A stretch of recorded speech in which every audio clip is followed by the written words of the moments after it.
and you went out to Chile, I think, because of skiing, didn't you? Just tell us when you went for skiing for the first time and how you ended up morphing into wine, really, which is obviously now your business. I came several times during my summers at uni. This was a summer job. Came as a coach and then returned when I realized there was wonderful work to be done. I came back to live because there was just something of me was here, and met and married a winemaker, my wife and partner today, in garage, Miranda. And garage began in the garage, in the garage, I should say. And I mean, I think the first time I met you was in a tasting of Movi, and Movi is again, something we'll talk about later, which is a movement of independent winemakers, which is very unusual in Chile. I mean, Chile, the first time I went, I think it was 1990, I think there were 8 exporting wineries, and they were all big. And this small movement really began with you. I think the first time I met you, you hosted a tasting in your garden where everybody had their own table in the back garden. Yeah. Yes. Well, I have a presentation with some pictures of that and some other things. Yeah, I think, but before we do, let's quickly just tell us. No, actually, maybe that's a good idea. Start with the presentation, and then maybe we'll chat about it as we go. Okay, give me 1 second here. Okay, here we go. That's up and running, yes? Right, that's up and running. We can see it now. Yeah. Okay, and some of this, Tim, we can go back to, but I wanted to kind of picture it here, and then we can go more profoundly in the discussion we do. This is a phrase that I thought of several times during the first or second session, and that is, do old vines make great wine because they are old, or are they old because they make great wine? I think there's a wonderful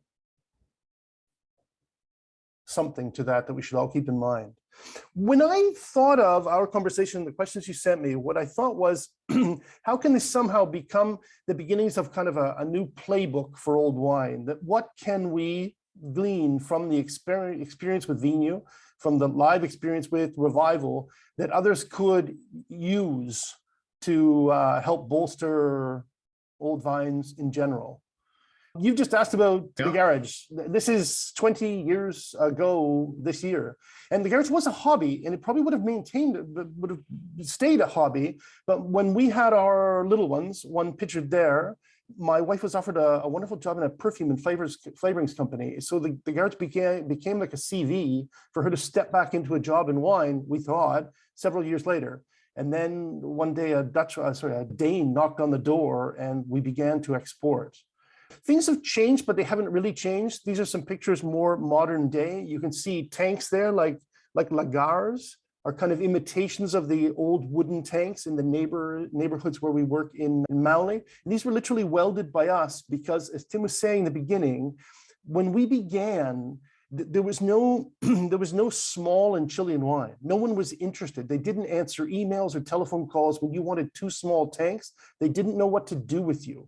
We were, in the end, that's why we founded MOVI, El Movimiento de Viñeteros Independientes, as kind of, I was going to say, a support group, but it was like a buyer's group. So they would take us seriously, and they would sell us bottles, and they would provide us with the things we needed to make wine.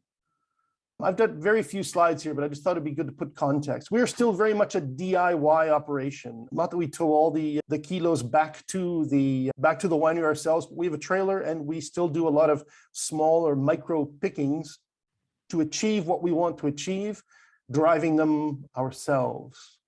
When I present the company today, and I come down to kind of the nitty-gritty, I say that we revive old vineyards. We say that we like the idea of diamonds in the rough. Beginning to practice regenerative farming, how to bring some of these back from back from the edge, right? But with the idea that a healthier, better balanced vineyard makes more flavorful wine, and it's just that simple. And we work elbow to elbow. I think we can get into the kind of how we began with the small a little later in the conversation. But what's evolved is that our growers are our staff. So today, our goal is to be a third owned, a third long-term rented, and a third purchasing of kilos. To be truthful, it's kind of, there is a group of people in the community who help us on their neighbors' farms. And that's how we get the younger involved and the other things start. Those are my children with Pilar at the top here. That's the little one you saw in front of the garage, is now 17 and as tall as I am. We are on the coastal range of mountains. Chile has 2 mountain ranges. I think this is very clear because in these years of Pedro Para coming on with his own wines and such, we start to realize that South America is not just the Andes, and Chile has 2 mountain ranges. I suppose we have 1.5. I suppose we share the Andes with Argentina. We are very open to, how do you say, working different ways. So whilst we do work a great deal with horses, we also have the modern day flail motors that are incorporating greens. This is an old vineyard on the left as well. This is Hualputra. This is a wonderful herb or weed, I suppose, that we're incorporating in. And I included the video of the horse because you all saw something move there and you were hoping it was the horse and not the modern day machine that makes noise. This is Magina, is the horse's name, with Christian Cancino. You can see how adroitly the horse steps around that one vine that's out of order there. So this is a vineyard that we are trying to tighten up, straighten rows.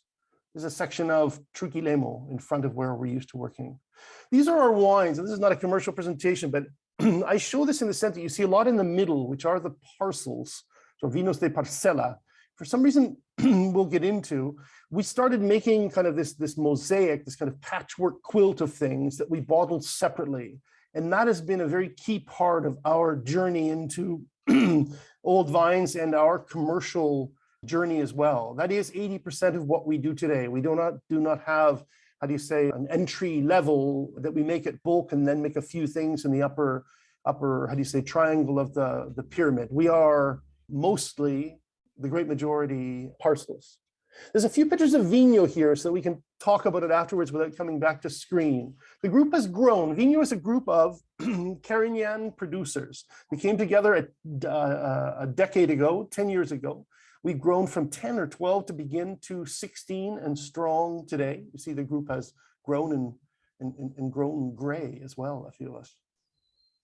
It is an asociación gremial, which would be a guild. So I imagine we're going to touch on the to DO or not DO later on, but strictly speaking, it is a legal entity that has controls and has a, how do you say, like a tax status and a reality in front of the government, but it allows us to govern ourselves. Today we're 16 members. You can see that Vino is more than a seal on a bottle, but Vino is larger than the producer's name, which I think is tremendously important so that people recognize it from afar. Besides the geographical area, Vino means that they are old vines. We've defined it as 35 years, but to be truthful, the great majority of the vines come from the 1940s. Were planted in the 40s. They must be head trained. There must be no irrigation, secano, we say in Spanish. And today we say 85% Carignan. And the final is that it is 2 years to release, be it barrel, bottle, amphora, however you wish to do it. But the idea is that there's not a style of wine, but there's a seriousness of wine that we're going for. Today, all of the vineyards are certified by a third party. So it's not, how do you say, the honesty system amongst the group. This is a technical visit and things are in cabeza, things have not been watered, et cetera, et cetera. And the second group to kind of show the two sides of the coin that I want to show is Revival. I shouldn't call it a group. It's something we have done during COVID with our. Why don't we come back to that? Shall we? Okay, super. Yeah.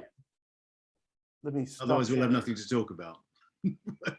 I know. I'm just tipping. Let's keep going with your questions. I'm just kind of showing them things so we can get back. No, I think it's good. I think what's very important is that we've seen Vino, we've mentioned Vino, we mentioned Revival, which are the two main projects that we're going to chat about, really. And I think you also defined, interestingly, I think the Secano Interior.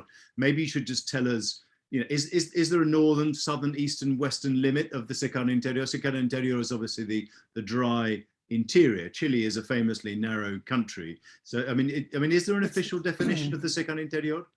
It's the rain shadow of the coastal range. Right. And it would begin in Paumo, pass through Apalta. Yeah. And more than being dry, it's the dry comes from dry farming. Right. So the idea is there is no irrigation. And this is where historically the vines for Catholic Mass Yeah. were Okay. planted. It is actually growing. I mean, I wonder what took you there, you and Pilar. Why did you go to the Secano Interior in general, and particularly to Maule as a source of grapes from the start? We began in Maipo, and we were happy to work in Maipo. It was much closer. It was a lot less driving back then. But it was difficult to be small and have a large provider, difficult to be taken seriously. Sometimes there were even instances where you got the attention of the press. And of course, the press comes to see a wine that isn't made by the owners of the grapes, which got people's noses out of joint very quickly.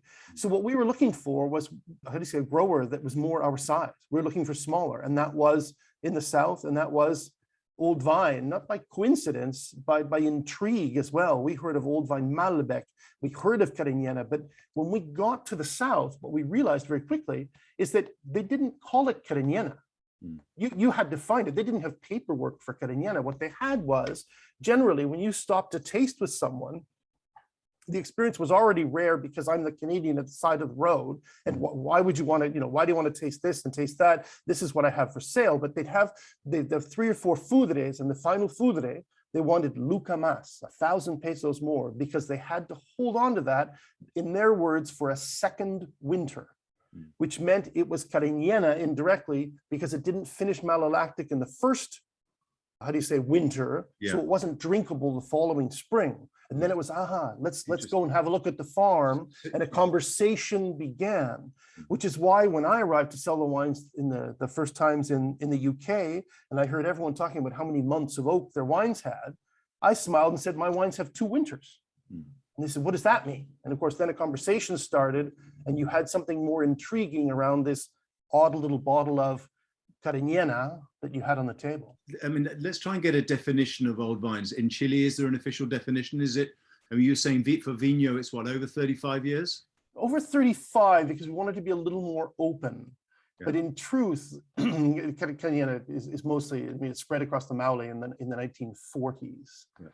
Old vines for us are Pais, which is hundreds of years old, where when you rent some of these properties, you see the date of planting is how would we say, time immemorial. It's kind of like no one has any idea. Yeah. Yeah. And if you ask the elders who, kind of should have been there when it was planted, or whatever, that they'd smile and look at it and say, why are you asking how old this is? I mean, this is as gnarly as hell. What are you talking about? Of course it's old. And if you push, they'll smile and say, this was just like this when I was young. So just think of how old it is now. And the oldest, I mean, I've seen is certainly from the 1860s, Kucha Kucha, I think they, I'm not sure if they're still making wine, but down in Itata. I don't know if there's anything that old in Maule. It would go older. Maule is older than Itata because the vines come in through Concepcion, which is Itata. But that was still very much too many skirmishes on the frontier with the indigenous. Yeah. So it was safer to come back up to Maule and set up, and that's why the old houses have that kind of perimeter. Yeah, was literally like bouchon or something like that. It was literally defense. Where are most of the old vines planted? It is really the Secano Interior, isn't it? I mean, there's very little really old. Obviously, deep down south didn't exist, and up north the same, really. Statistically, it would be, the most would be in Maule. There are things further north. There are things close to Vino. There are things in the south as well. San Rosendo, the Malbec, which would be Bio, Data. Yeah. Say, there's lots of old, but there would be a greater percentage. There'd be more. I'd say there would be 20, 30,000 hectares, but the majority of that would be Maule just because it's bigger. Yeah. I just want to tell us, because a lot of people won't know this, that Carignan is not an old variety in Chile in some senses. I mean, it arrived quite specifically, didn't it, after an earthquake. Can you just tell us a little bit about when Carignan arrived? It was here beforehand. It would have come, if we say that Chile had 2, how do you say, we had the Spanish invasion of colonialism. I say invasion as in kind of the British invasion, right? Musically speaking. We had the Spanish, which is colonial times, the, how do you say, mid-1500s. And then we have that Belle Epoque of the mid-1800s, when everyone wanted to have a French garden, they wanted English and French technology, and the vineyard went with that. It would have come with the Cabernet and other things then, but it never really shone until the big earthquake in 1939 in Chian. And then there was like a plan at the governmental level of the rebuilding that this would complement the simpler Pais wines of the countryside, kind of the country wines. This would be acid structure and color. Yeah. So it was a component in what would be the blend, which to this day, there's kind of a symbiotic relationship between Cariñena and Pais. And of course, let's be honest, it produced. It was a producer. It had a wonderful yield. So Cargadora, it's called, isn't it? No, that is Cinsault. Sanso, right. Cargadora. Sanso gives you even more production. Yeah, I mean, but similar idea. Yeah. Are all of these vines? It's often said that Chile is phylloxera free. I don't know if that's still true. It's certainly not nematode free. Are all of these vines still on their own roots? The great majority are, but there are examples of grafting. Pais is a wonderful root system to graft onto because it's proven, it's been there forever. It resists. It's like a shock absorber beneath the ground. We did some grafting after the earthquake in 2010. I'm not sure who will remember the Jeffrey Roberts Award was like a, like a bootstrap program for 3 farmers to get back on their feet by prizing the Cariñena that they had, but they didn't have enough of it. So we grafted Cariñena, grafted Garnacha on the hillside looking east, and Monastrell where there was more water. And there are more and more examples of that. We accept that within Vino, that is considered old vines. If you're grafting onto an old root system, as it were. Yes. Yeah, that's fine. And it's a wonderful way to turn Pais, which could be, worth on the open market perhaps 10 cents into something that's worth $1 or $1.50. So it's absolutely. Let's talk a little bit more about Vino because you mentioned it. And how old is Vino now? Is it? I mean, you're 20 years old, first garage wine vintage. When was the first vintage of Vino? 10 years. 10 years. So that's and you're 20. And the focus was always Carignan in particular, and you said you've given a minimum percentage. Was it 85 or 75%? You said it was 75 originally, and then we bumped it up to 85. Yeah, so that it would fulfill the standards. Yeah, I think it's a fantastic movement, and what's great when you do a tasting of them is how different they are. That they do reflect different terroir and blends. Some people doing 100% Cariñenas, and some people blending them with other things. I mean, was the focus always old vines, or was that something that just kind of developed over time? Did you think, right, first of all, we're going to promote Carignan or Cariñena, and was it, and then it was old vines, or was the idea to promote both from the start? I don't think it was Cariñena. I think it was old vines more so. It was a lunch group that no one ever thought would necessarily come to anything. And then Andres Sanchez managed to get funding to do it, and literally that's the only free lunch I've ever known in my lifetime. I think it's very important to mention, to put this in the context of people who have something potentially similar that they could do, that to my way of thinking, the only reason Vino was a success is because the winemaker it was like a pet project. It was something he truly believed in on a personal level, and that he had a direct connection with the owner, or was the owner in the case of the small vineyards. I think if 10 years ago you'd said to the marketing people, hey, we want to do something like this, and we were thinking Cariñena, they would have said Maule. No one's ever heard of it. Cariñena, petrol pump red from the south of France. We all know that. And like old scruffy, no, never.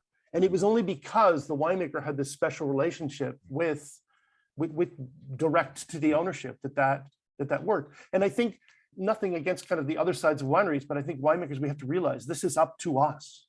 In the end, the directory today has 7 people on it, and they are all winemakers. There's no one from the commercial side, from the marketing side, because I don't think it would work personally. I really don't think it would work. I think it's been important too. I think, you did have Conchitoro as a member for a while. I think they're now no longer in it, but you've certainly got Valdivieso and you've got Unduraga, who are not small wineries, are they? Which are not small wineries. They're fairly big wineries. I just wonder whether having these medium-sized wineries, if you like, gives you a little bit more clout or not.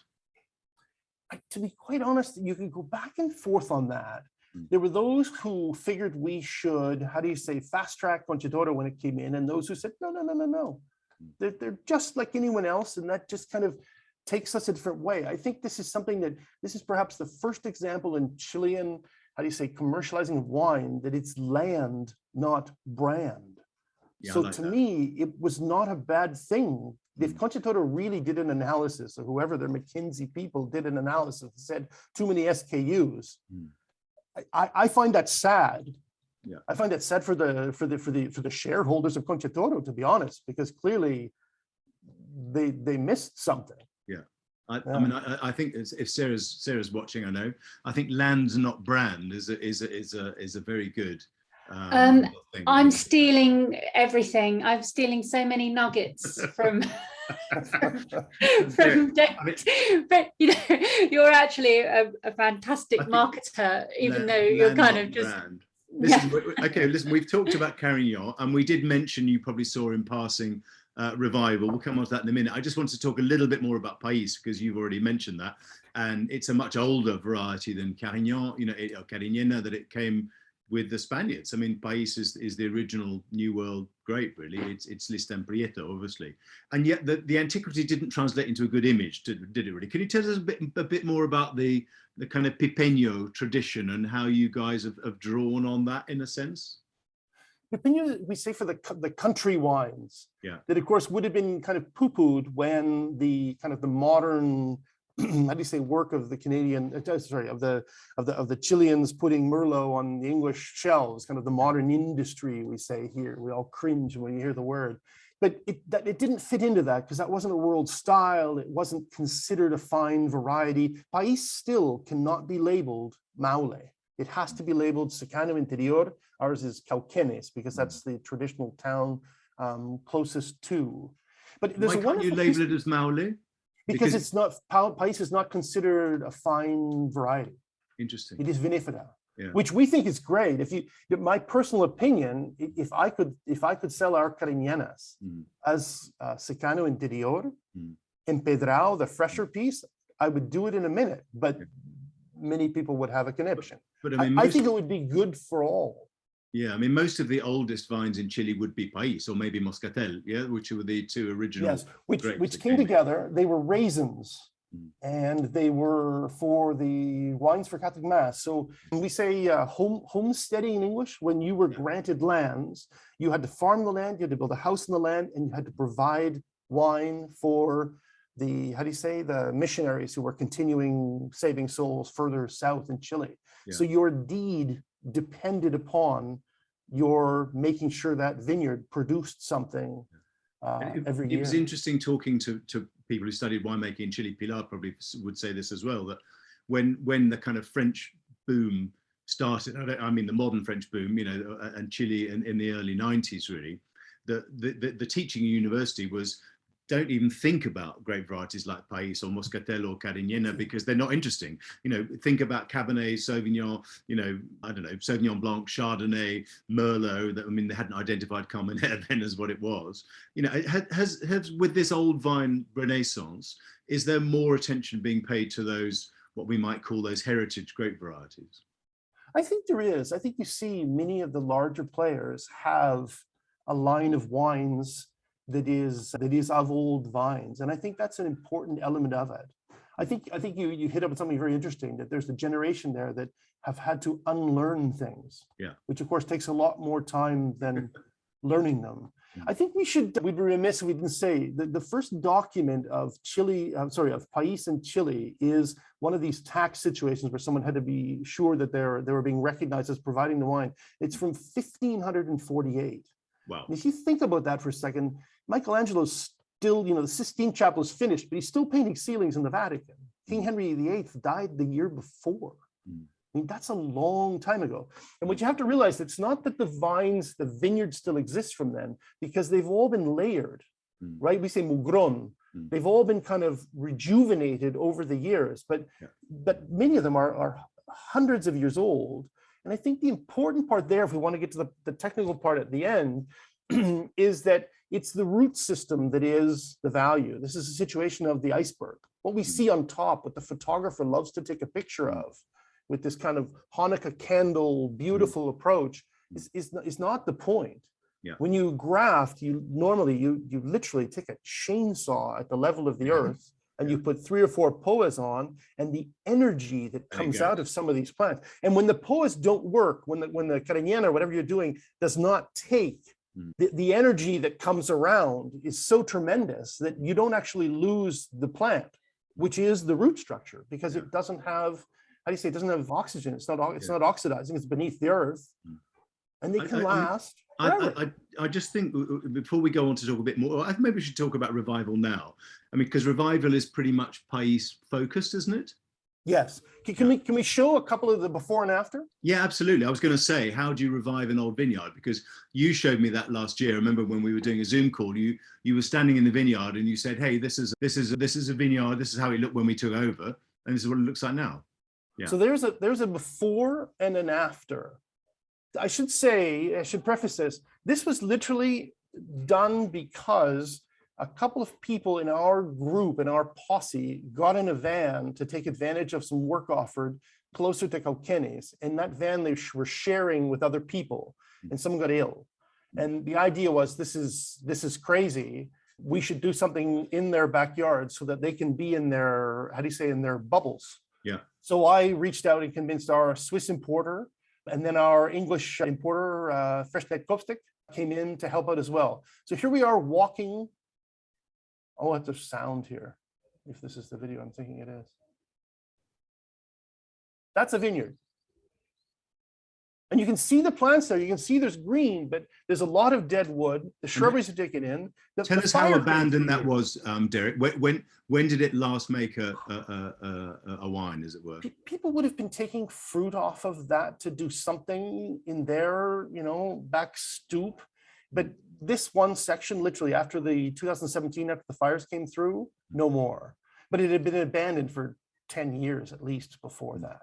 And here it is today. Here's the section we did. We've done 2 years now. We kept going because the people really responded to it. It was quite funny because in the beginning, you have local people who smiled and said, "Derek, plant a new vineyard." Yeah. And then you had this wonderful discussion amongst people that they themselves realized that no, you're missing the value to this. This is Don Hugo. This is work from this year. And there you see it's dried and dead, and you see the next section that's coming up. This is Truquilemo, if people know. There's an interesting question, Derek, which you could maybe answer, which was just, were these vineyards, I mean, a lot of vineyards in what we now call the New World were and the Old World too, were often planted as field blends. I think when we come on to talk about Rioja with Juan Carlos later, we'll talk about that. Are you noticing the same thing in these old vineyards? I mean, it's a Pais project, but were there other things planted with them? Yes. There's Malbec, there's Malbec mixed in. There's white varieties mixed in. There's other things, and there's Pais as well. See, what happens with all these vineyards that other people have said, that you realize that there are certain pockets of them that do different things. This is when they break the camillon, which you can say this out loud and people still don't believe it. That kind of between the plants, the rows, they're breaking it all up by hand. And I just think it's fascinating the way they do that. Wow, sorry, this is the enemy. But I want to make a quick comment here, and I won't belabor this, but as a modern winemaker, you take time. We divided this vineyard into 3 pieces and make 3 different wines from it. And that took place over 7 or 8 years. And then I was there the day that they, how do you say, delayed this operation that they're doing here, which would be breaking up the camillon. And I realized that what they were doing is they were moving along where the soil was lighter until it got heavier. And there was this kind of diagonal line they were creating. And I said, but why don't you finish the row? As kind of an orderly person, but finish the row already. And they smiled and said, no, that's more work. It's heavier. We'll just go to here and we'll come back in a few days. But the interesting point of why I'm telling this story is that the diagonal line that they'd drawn just working with the soil is the same division that we made between the 2 wines. So they could see the difference. Which they weren't thinking of. They were trying to make lighter work for themselves. Oh, they weren't thinking about it. Because I was going to ask. But when you had the discussion, where you get these, do you have to train these people, or in many cases, do they already have the knowledge? I mean, there's a lot of the knowledge of old vines and how to curate them, if you like, being lost. they have a piece which is kind of like a farmer's almanac wisdom, that they would never say you would necessarily make two wines from that. But that combines with our third partners, Alvaro Peña, as a PhD in viticulture, and the conversations you have, they both have a piece of the puzzle. And which is the knowledge? I think it's on both sides. On both sides. I mean, but I just thought it was fascinating that something that took us so long to do, to separate, making separate tanks and microvinifications and how do you say, tabulating when the leaves began to change color and how the frost affected that. And they had the answer all along. We just had to tune into them a few years earlier. Can I just wonder with Revival, I mean, you've mentioned it's about your Swedish importer and your UK importer. I just wonder who funds it? Is it those guys who fund it, and who makes, how do you get money back to the people in the vineyards or own the vineyards or working in the vineyards? The importers paid up front. Yeah. So they literally bought in total 12,000 bottles at, let's say, six autos. And that was on primeur. You knew you had a market, right? Exactly. Yeah. And now it goes in a special box, and they've kind of sold en primeur on to their customers. It's a lot of faith. It's similar, I suppose, to what we did after the earthquake. So we had the experience, kind of in times of duress, you reinvent.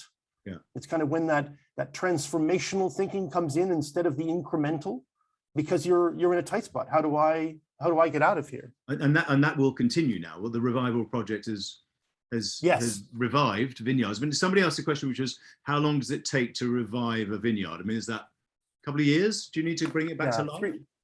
Three or four. Okay, it's the same. It's similar to grafting. Normally, there is a couple of years where there's a lot of energy in the plant, and you get kind of too much fruit, and it's very hard to get something that's balanced. But second year be a lot of fruit, third year be little fruit, and then but normally the fourth year you're doing it. Now we're making the wine the second year from that fruit, just because poetically that's how it should work. Is it almost as if the vine has been kind of brutalized and it won't give you any fruit in the first year, even when you've cleared away the scrub and all that stuff? I don't think it's been brutalized. I think it's in the UC. I just say in intensive care. Yeah, I think it appreciates the fact, because these wines have all this dead wood hanging on them. They have a whole bunch of competition. They have animals living under them, whatever. And then you've created the conditions. You've given them support. You've tied them onto something, bamboo or whatever. Yeah. You've made perfect conditions so they can truly thrive, because the plant's trying to reproduce. Yeah. The plant wants to produce fruit because it's constantly trying to reproduce. I mean, final question, because we're slightly running out of time, and Sarah will tell me off. It's just, I wonder whether these projects we talked about, we mentioned Movi, which is the independent winemakers, which is flourishing. We've mentioned Vino, which is now 10 years old. We've mentioned the Revival project, which is a couple of years old, really. Have these projects and what you're doing also with Garage helped to refocus Chile, if you like, on its viticultural heritage and particularly on its sort of Spanish heritage, rather than, as you mentioned earlier, what happened in the 19th century with this obsession with things French, really? I absolutely think it has. I mean, one important critic has these wines higher than the Cabernets from the Maipo. And it's not necessarily the points given, it's the recommendation of how long to put the wine away. Yeah. I mean, imagine a Cariñena that has less than 13% alcohol being recommended to 2035, when the Grand Cabernets of the Rothschilds of the Maipo are given less time. I mean, that is a phenomenal thought. I think it's come around. You know, sometimes the tango is popular in Europe and then comes back to Argentina. What you have to think of, we never got to the point of is Vino a DO or not a DO? Well, my answer to that question would be a question back to you. If the Systema Bolaget in Sweden and the Norwegians say, we're going to do a tender and the wine has to be Vino, just like they do a tender that says the wine has to be Rioja, doesn't that sort of, if it isn't a DO in name, you've complied with everything you're trying to do to make it a DO. And I think that's what's woken people up. Yeah. Something like, you know what, this land versus brand, maybe this works. Maybe that's how Chile can produce more wines in this upper segment where they're worth $10 or more. I think it's an example of Chile becoming more Mediterranean, if you like, in inverted commas. It's nowhere near the Mediterranean, obviously, and less Bordelais in a way. I mean, I talked about French, but I think it was the Bordelais obsession more than anything in the 19th century. And of course, with climatic change, that makes a great deal more sense. Yeah. That helps us adapt towards the future. And the old vines themselves, some people treat them like they're, how do you say, they're fine china, very, very delicate in a shop. But when you work with the people we work with, you realize they straighten rows. They're very, how do you say, they're very, very comfortable with this. They consider the vine to be a better shock absorber than the young ones. So even though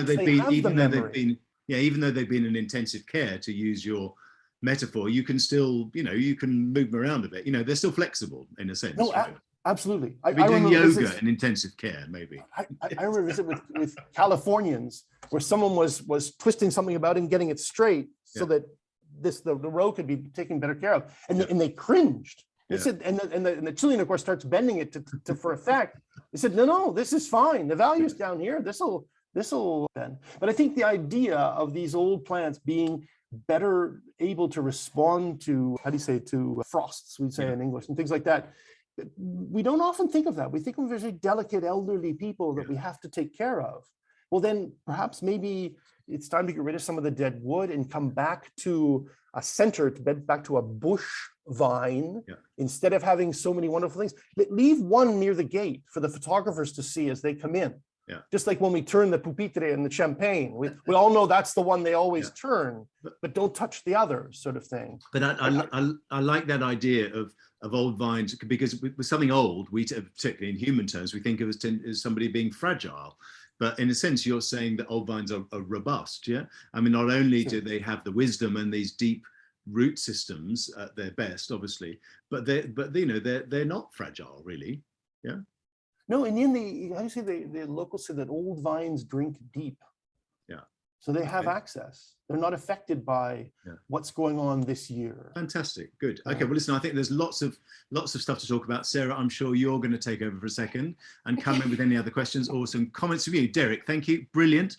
Fantastic presentation. I think what you're doing is amazing. I mean, it's been very, right from the start, really. In 2001, what you've brought to the Chilean wine industry has just been so much innovation and passion and focus on these treasures, really. So keep up the great work.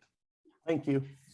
Thank you, Derek. And just very quickly, I'd like to pick up on three themes. Resilience. That theme of kind of resilience is a constant one that we see coming through from when people talk about successful old vine projects, the resilience of genetic diversity, and actually the resilience of the communities in this interaction, and that's brought about through a certain good type of tradition, tradition being about the maintenance of a flame rather than the passing on of ashes. It's a very important point that we should have tried to get to there, is how do you get the next generation interested? And in the end, there's no, how do you say, there's no secret sauce to this, but on one of the farms, we have a gal who would be 28, who is in charge. And in the beginning, it was only because I was Canadian, and we've always considered Pilar to be my boss. La Jefe is coming from Santiago, whatever. But it was a real transition for people to get their head around working for a woman, working for someone younger. And it's that younger generation. How do you turn people on to the idea of staying on the farm? Yeah. And I think, well, we've when we spoke with Salvo Forti from Etna, he said essentially you have to give respect to a certain type of agricultural expertise, that we don't value the wisdom and the incredible skills of people who work on the land. And he said, if you give respect back to this set of skills, that's when you bring in young people, because it has status and meaning and a living and a kind of reward, a complete reward. My partner, Alvaro Peña, is a PhD from Spain in viticulture, and he uses the phrase the lens, that science is a lens to see these things. And when he started with that attitude with the people, the conversations changed. And he has every reason to be, how do you say, get on the soapbox and tell people how this should be working. And he doesn't, because he's learned things, that it's in a different language, it's described in a different way, it's probably in a much more longer term. I remember the local folks were always clear that the vineyard did not respond to the rain that fell just this past winter. but rather the accumulative of 2 or 3. And it takes most modern people a while to get onto that. And yet they look at you and they say, if rain falls on that Colina, there's no way it's getting here in 6 months. I mean, were you crazy? And you just kind of think, but that was a wet year. You read in all the reviews. It was a really wet year that year. Well, that should affect the following year then. Yeah. No? Sorry. Yeah, and I think we could talk to you for hours, and in fact, but thank you, Derek. Thank you, Derek. And congratulations also on the success you've had commercially. So, you know, this isn't some sentimental dream. It shows, you know, it can work at a very high level of quality and premiumization in the market, and do everything that actually we would love wine to be doing for our palates and for our communities. So thank you, Derek.